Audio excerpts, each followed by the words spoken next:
Hello everyone. आज हम करेंगे क्लास 7 का चैप्टर 7 का सॉल्यूशन। ठीक है, देखते हैं।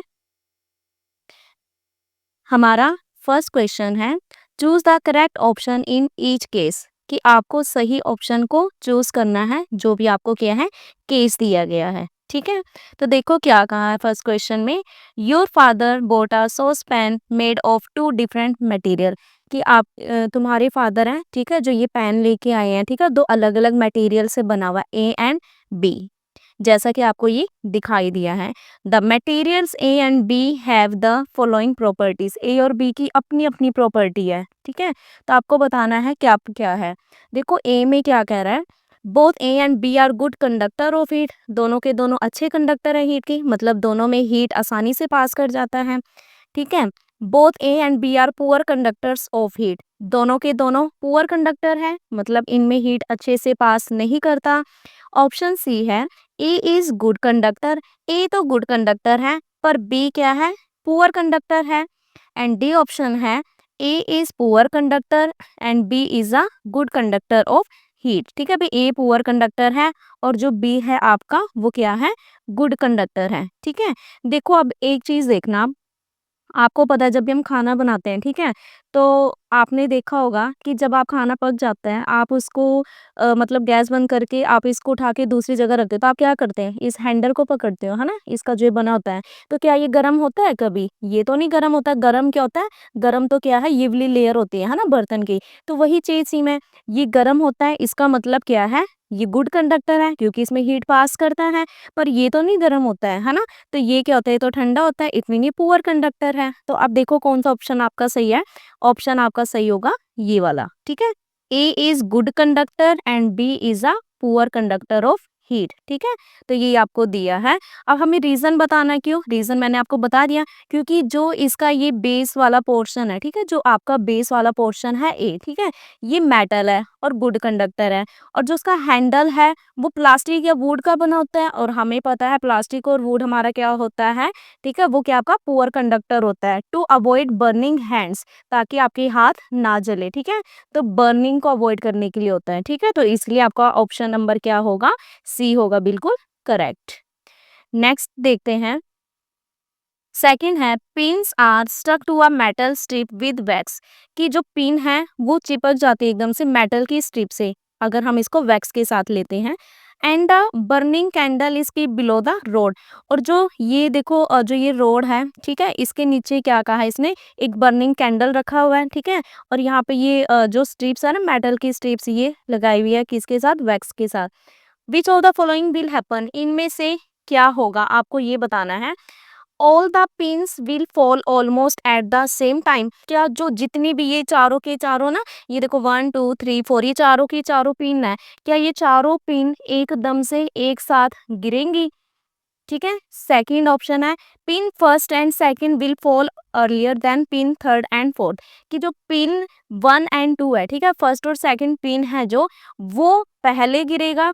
ठीक है, किसकी बजाय, थर्ड और फोर्थ पिन की बजाय। ठीक है, आगे नेक्स्ट सी ऑप्शन है हमारा, कि पिन 1 एंड 2, ठीक है, जो फर्स्ट और सेकंड है वो पहले, विल फॉल लेटर, वो बाद में गिरेगा, किसकी बजाय, थर्ड और फोर्थ की बजाय।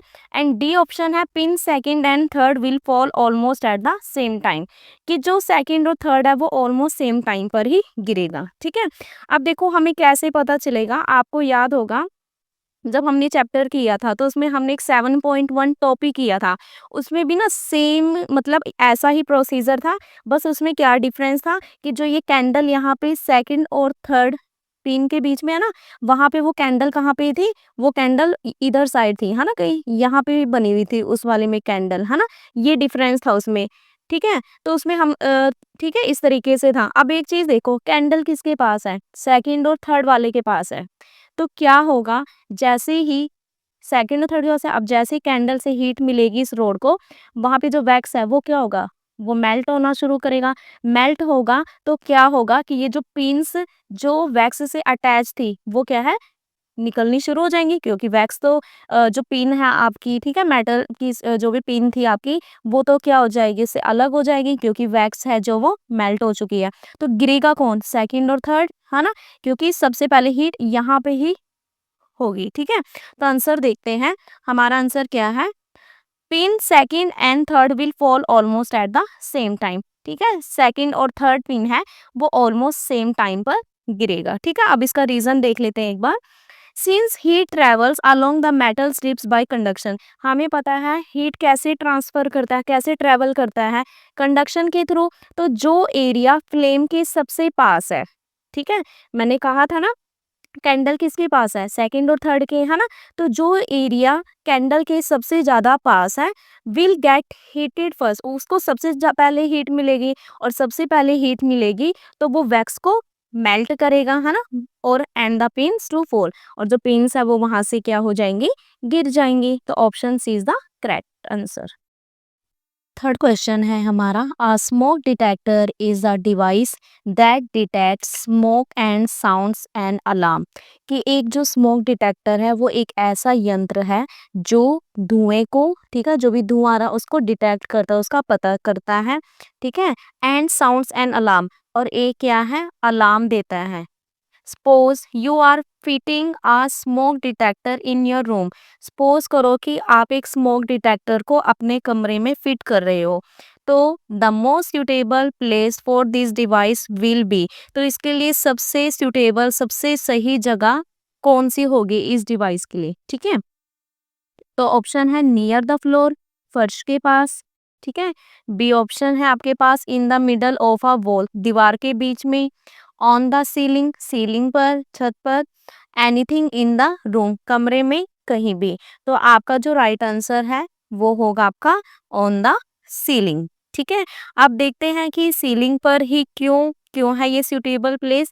Reason, smoke rises due to convection, क्योंकि स्मोक है वो राइज होता है कन्वेक्शन की वजह से, इसीलिए डिटेक्टर को, है ना, सीलिंग पे प्लेस करना क्या होगा, आइडल होगा, सही होगा।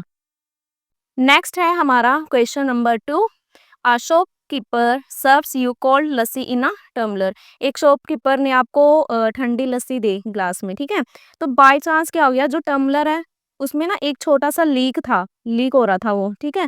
तो फिर उसने क्या किया, उसने आपको दूसरा टम्बलर दे दिया शॉपकीपर ने, to put the leaky tumbler in it, कि जो लीक हो रहा था ना टम्बलर, ठीक है, अभी आप उसको इसमें डाल दें, ठीक है। Will this arrangement help to keep the lassi cold for a longer time, क्या अब जो उसने ये अरेंजमेंट की है इसकी वजह से लस्सी लंबे टाइम तक ठंडी रहेगी, आपको एक्सप्लेन करना है। तो answer is yes, placing the leaky tumbler inside another tumbler helps keep the lassi cold longer. हाँ, कि अगर हम जो लीकी टम्बलर है ना, उसको हम प्लेस कर दे किसी दूसरे टम्बलर के साथ, तो वो लस्सी को क्या करेगा, ठंडा रखेगा। Explanation, the outer tumbler traps air between itself and the inner tumbler, कि जो आउटर टम्बलर है, जो बाहर वाली जो लेयर थी ना, जो टम्बलर है वो एयर को ट्रैप कर लेगी, इकट्ठा कर लेगी अपने और अंदर वाली टम्बलर के बीच में। और हमें तो पता है कि एयर है वो पुअर कंडक्टर होता है हीट का, है ना, पुअर कंडक्टर है, इट मीन वो हीट को नहीं आने देगा, वो इंसुलेटर की तरह वर्क करेगा, ठीक है। तो जिसकी वजह से क्या करेगा, हीट उस तक नहीं पहुंच पाएगी, वो स्लो कर देगा हीट को, heat transfer into the cold lassi, ठंडी लस्सी तक हीट को जाने से वो रोक देगा, स्लो कर देगा, और जिसकी वजह से क्या की लस्सी ठंडी रहेगी। नेक्स्ट है हमारे पास third question, state with reason whether the following statements are true और फॉल्स, कि आपको विद रीजन बताना है कौन सी स्टेटमेंट सही है और कौन सी गलत है, ठीक है। तो फर्स्ट है हमारे पास, heat transfer takes place in solids through convection, कि जो हीट ट्रांसफर करती है, ठीक है, सॉलिड में, वो कन्वेक्शन के थ्रू होती है, ठीक है, कन्वेक्शन प्रोसेस से होती है। तो इसका है फॉल्स, ठीक है, फॉल्स है। क्यों, क्योंकि सॉलिड में जो हीट का ट्रांसफर होता है वो कंडक्शन से होता है, किससे होता है, कंडक्शन से, ना कि कन्वेक्शन से, ठीक है, ये हमने चैप्टर में भी रीड किया था। नेक्स्ट है हमारे पास, heat transfer through convection take place by the actual movement of particle, कि जो हीट ट्रांसफर करता है कन्वेक्शन में वो पार्टिकल्स के एक्चुअल में मूवमेंट की वजह से होता है। तो इसका है true, yes. In liquid and gases, liquid और गैसेस में पार्टिकल्स मूव करते हैं और वो क्या करते हैं, हीट को कैरी करते हैं। सो इसका आंसर होगा आपका ट्रू। नेक्स्ट देखते हैं third, areas with clay material allow more seepage of water than those with sandy materials, कि जो एरिया क्ले मटेरियल से बने होते हैं, ठीक है, वो अलो करते हैं, ज्यादा पानी को सीप करते हैं, किसके बजाय, सैंडी रेतीली जो मटेरियल होता है ना, सैंडी मटेरियल, उसके कंपैरिजन में, ठीक है, ये क्या कह रहा है कि जो क्ले मटेरियल है वो ज्यादा पानी को सीप करता है, किसके कंपैरिजन में, सैंडी मटेरियल के कंपैरिजन में। तो इसका है फॉल्स। क्यों? क्योंकि देखो क्ले में बहुत ही फाइन पार्टिकल्स होते हैं और बहुत ही कम स्पेस होता है उसके बीच में, ठीक है, किसमें, क्ले में, और स्पेस कम है, तो इसलिए वहां पे जो पानी होएगा वो बहुत ही स्लो सीप करेगा देन इन सैंड, सैंड के कंपैरिजन में। Next is the movement of cooler air from land to sea is called land breeze, कि जो मूवमेंट हो रही है ठंडी हवा की लैंड से सी की तरफ, उसको आप लैंड ब्रीज कहते हो। यस, ट्रू है ये आपका, क्योंकि रात के टाइम पे हमने रीड किया था ना कि रात के टाइम पे क्या होता है कि कूलर लैंड एयर, ठीक है, जो ठंडी लैंड की तरफ से हवा वो मूव करती है समुंदर की ओर, जिससे क्या बनती है, लैंड ब्रीज बनती है। फोर्थ क्वेश्चन है हमारा, some ice cubes place in a dish melt into water, कि कुछ आइस क्यूब थे, ठीक है, बर्फ की जो क्यूब्स होते हैं ना उनको हमने एक रखा, ठीक है, जिसमें तो वो मेल्ट होके पानी में चेंज हो गया कुछ टाइम के बाद। तो अब वो कह रहा है कि ये जो आइस क्यूब था इसको हीट कहाँ से मिली, जो कि ये मेल्ट हो गया और वाटर में चेंज हो गया, ठीक है। तो फॉर दिस ट्रांसफॉर्मेशन, कि जो हमारा आइस से वाटर में ट्रांसफॉर्मेशन हुआ है, बर्फ से पानी बना है, तो उसके लिए इसको हीट कहाँ से मिली है। तो देखिए, the ice cubes get heat from the surrounding air, कि आइस क्यूब है उसको वो जो हीट मिली है अपने आसपास के एयर से मिलती है। एंड कंटेनर थ्रो कंडक्शन, और कंटेनर जिस बर्तन में इसको रखा है, ठीक है, जिस आपने इसको जिस डिश में रखा हुआ था, ठीक है, तो उससे इसको कंडक्शन, कन्वेक्शन एंड रेडिएशन, इनके थ्रू इसे क्या मिलेगी, हीट मिलेगी अपने सराउंडिंग एयर से। फिफ्थ क्वेश्चन है, burning incense stick is fixed pointing downward, कि जो एक बर्निंग इंसेंस स्टिक था उसको फिक्स किया, ठीक है, पॉइंटिंग डाउनवर्ड, जो नीचे की तरफ पॉइंट कर रहा है। In which direction would the smoke from the incense stick move, तो किस डायरेक्शन से जो धुआं है इस अगरबत्ती से वो मूव करेगा। आपको मूवमेंट बतानी है स्मोक की विद द डायग्राम, ठीक है, डायग्राम के थ्रू बताना है। अब एक चीज देखो, हमें पता है धुआं है, आप जलाते भी हो अगरबत्ती तो धुआं कहाँ जाता है, ऊपर की तरफ जाता है ना, तो the smoke will rise upward, जो स्मोक है वो अपवर्ड ऊपर की तरफ राइज होगा, बिकॉज हॉट एयर राइजेस, क्योंकि जो गर्म हवा है वो उठती है ड्यू टू कन्वेक्शन, कन्वेक्शन के थ्रू, ठीक है। ये डायग्राम दिखाया हुआ है, ठीक है, अपनी इंसेंस, ठीक है, पॉइंटिंग डाउन, ठीक है, और आगे ये दिखाई दे रहा है कि कैसे स्मोक ऊपर की तरफ जाएगा, ठीक है, और स्मोक क्या है, अपवर्ड डायरेक्शन में जाएगा, तो ये ऊपर की तरफ जाते हुए दिखाई दिया है। नेक्स्ट है हमारे पास question number 6, two test tubes with water are heated by a candle flame as shown in figure this, कि आपको ना दो टेस्ट ट्यूब दिए हैं, ठीक है, जैसे आपको दिखाई दिए हैं, आप हीट कर रहे हैं इसको कैंडल फ्लेम से, दोनों में कैंडल ले रखा है, ठीक है, हीट कर रहे हैं।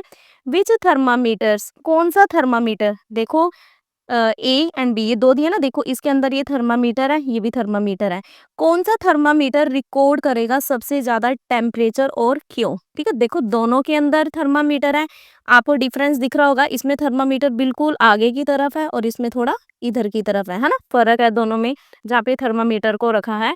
तो किसमें क्या कहा है इसने कि कौन सबसे ज्यादा टेम्परेचर को रिकॉर्ड करेगा, तो कौन करेगा, आंसर देखते हैं, फिगर 7.16 बी ये वाला करेगा। The thermometer will record a higher temperature, कि ये वाला थर्मामीटर है ये सबसे ज्यादा टेम्परेचर को रिकॉर्ड करेगा।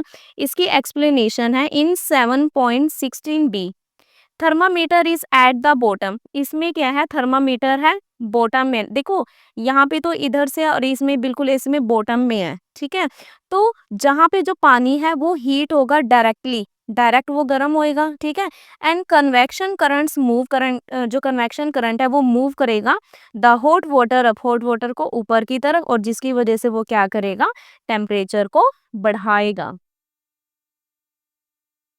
क्वेश्चन 7 है, Why are hollow bricks used to construct the outer walls of houses in hot regions? कि जो hollow bricks होती हैं, ठीक है, खाली जो bricks होते हैं उनका यूज हम अपने जो घरों की दीवारों के, है ना, बाहर की दीवारों को बनाने में क्यों यूज करते हैं, और स्पेशली कहाँ पे, हॉट रीजन में जहाँ पे गर्मी होती है ज्यादा। होलो ब्रिक्स ट्रैप एयर, होलो ब्रिक्स हवा को ट्रैप पकड़ के रखते हैं, जो कि पुअर कंडक्टर है हीट का, है ना, पुअर कंडक्टर है हीट का, इट मीन वो हीट को तो पास करने नहीं देगा। तो इसीलिए वो क्या कर देता है कि वो हीट की ट्रांसफर को कम करता है, रिड्यूस करता है। और हाउस होते हैं, जो घर होते हैं, उनको ठंडा रखता है कब, गर्मियों में, ठीक है, क्योंकि अगर हीट जा ही नहीं पाएगी तो कैसा रहेगा, ठंडा ही तो रखेगा। एंड वार्मर इन विंटर, और विंटर में क्या करेगा, उनको गर्म रखेगा। नेक्स्ट है हमारे पास question number 8, explain how large water bodies prevent extreme temperature in areas around dam. ठीक है, तो देखो ये क्या कह रहा है कि आपको एक्सप्लेन करना है कि कैसे लार्ज वाटर बॉडीज, कि जहाँ पे बहुत ज्यादा पानी होता है, कोई समुंदर वगैरह के आसपास वाला एरिया लगा लो, ठीक है, तो वो कैसे रोकता है बहुत ज्यादा टेम्परेचर को उस एरिया के अराउंड, ठीक है, कैसे उस टेम्परेचर को, गर्मी को या टेम्परेचर को कैसे वो क्या करता है, रोकता है। Water heats and cool slower then land. देखो पानी है वो वाटर हीट होता है और कूल्स और ठंडा होता है धीरे धीरे, किसकी बजाय, लैंड की बजाय। ड्यूरिंग द डे, दिन के टाइम पे जो पानी होता है वो हीट को एब्जॉर्ब करता है, keeping near by areas cooler, और क्या करता है कि आसपास के एरिया को वो ठंडा रखता है। देखो हमने ये सी ब्रिज और लैंड ब्रिज का कंसेप्ट किया था ना, तो उसी से बनता है आपका ये आंसर। एट नाइट, और रात के टाइम पानी क्या करता है, वो रिलीज करता है हीट को धीरे धीरे, वार्मिंग नियर बाय एरिया, और वार्म करता है, गर्म करता है एरिया को, अपने आसपास के एरिया को, जिसको आपने लैंड ब्रिज में देखा था, है ना, तो इसका आंसर होगा ये। Next is question number 9, explain how water seeps through the surface of the earth. Explain करना है कि कैसे जो पानी है वो अर्थ की सरफेस से सीप होता है और वो स्टोर होता है ग्राउंड वाटर में, ठीक है, अंडरग्राउंड जो होता है ना, ग्राउंड वाटर में कैसे वो स्टोर होता है। तो आंसर है water seeps through soil and rocks via infiltration, कि जो पानी है आपका ये सीप होता है किसकी हेल्प से, सॉइल जो मिट्टी होती है, ठीक है, ये जो रॉक्स होती है, ठीक है, उसकी हेल्प से। एंड गेट स्टोर्ड, और स्टोर होता है इन द पोर स्पेसिस, जो उसमें छोटे छोटे पोर्स होते हैं ना, उनकी वहां पर, ऑफ अंडरग्राउंड लेयर, जो भी अंडरग्राउंड लेयर में जो पोर्स होते हैं उनमें स्टोर होता है, जिन्हें आप क्या कहते हैं, एक्वीफर्स कहते हैं, ठीक है। ये टॉपिक भी आपने आपकी चैप्टर के 7.4.1 टॉपिक में हमने इसे रीड आउट किया था। लास्ट क्वेश्चन है हमारे पास question number 10, the water cycle helps in the redistribution, कि जो वोटर साइकिल है वो मदद करता है रीडिस्ट्रीब्यूशन, दोबारा से डिस्ट्रीब्यूट करने में, and replenishment of water on the earth, और जो अर्थ पर पानी को दोबारा से रेप्लेनिश करने में हेल्प कर रहा है। आपको जस्टिफाई करना है इस स्टेटमेंट को। तो देखो, the water cycle ensures evaporation, हमें पता है, देखो जब हमने वाटर साइकिल का कंसेप्ट किया था, ठीक है, तो हमने क्या बोला था कि जो भी वाटर बॉडी होती है, मान लो कि नदियों से, समुद्रों से जो पानी है वो सन की लाइट से वेपर बन के क्या हो गया, वेपर बन के ऊपर चला गया, तो वो वेपोरेशन हुई, ठीक है। फिर उसके बाद क्या होता है, जब वो बहुत ऊंचाई पे जाते रहते हैं, ठंडे होते हैं, तो उसके बाद वो कंडेंस हो जाते हैं, कंडेंस होके क्या हो जाते हैं कि फिर वो क्या, प्रेसिपिटेट बनते हैं, है ना, जिस तरीके से। तो evaporation, condensation, precipitation and infiltration, है ना, वाटर साइकिल में ये प्रोसेस चलती है। दिस मूवमेंट रेप्लिशेस ग्राउंड वाटर, ठीक है, तो ये जो मूवमेंट है, जो ये चल रहा है हमारा ना, ये जो साइकिल में, तो ये अंडरग्राउंड वाटर को रेप्लिश कर देता है, फिल कर देता है, और सरफेस वाटर को रीडिस्ट्रीब्यूटिंग वाटर अक्रॉस द अर्थ, और दोबारा से अर्थ पे वाटर को रीडिस्ट्रीब्यूट कर देता है, ठीक है। जैसे कहा था कि जो भी वाटर बॉडी से पानी है, ठीक है, वो सनलाइट से हीट हुआ, हीट होके वेपर बना, वेपर होके ऊपर जब गई कंडेंसेट हुआ, फिर वहां पे क्या होता है कि क्लाउड्स की फॉर्मेशन होती है, क्लाउड्स की फॉर्मेशन के बाद क्या होगा, बारिश होगी, वो बारिश दोबारा से हमारी अर्थ पे आया, है ना, तो वो रीडिस्ट्रीब्यूट दोबारा से क्या हो गया, वो वाटर अर्थ पे ही आया, है ना। तो इस तरीके से क्या है कि जो वाटर साइकिल है वो रिडिस्ट्रीब्यूशन और जो हमारी अर्थ पे वाटर को रिप्लेस करने में हेल्प करता है, ठीक है। तो ये था हमारा लेसन 10 का सॉल्यूशन। जिस भी बच्चे ने इस चैप्टर की वीडियो नहीं देखी है, तो सबसे पहले आप उस वीडियो को देखना, ठीक है? आपने देखा ही होगा कि ऑलमोस्ट जो भी आपके क्वेश्चंस हैं या जो भी आपके ट्रू फॉल्स है, जो भी कंसेप्ट है, सारा का सारा आपका चैप्टर के बीच से ही है ना? तो जितना चैप्टर के कंसेप्ट क्लियर होंगे, उतना ही आपको बुक वर्क क्वेश्चन आंसर करने में भी क्या है, ईज़ी होगा।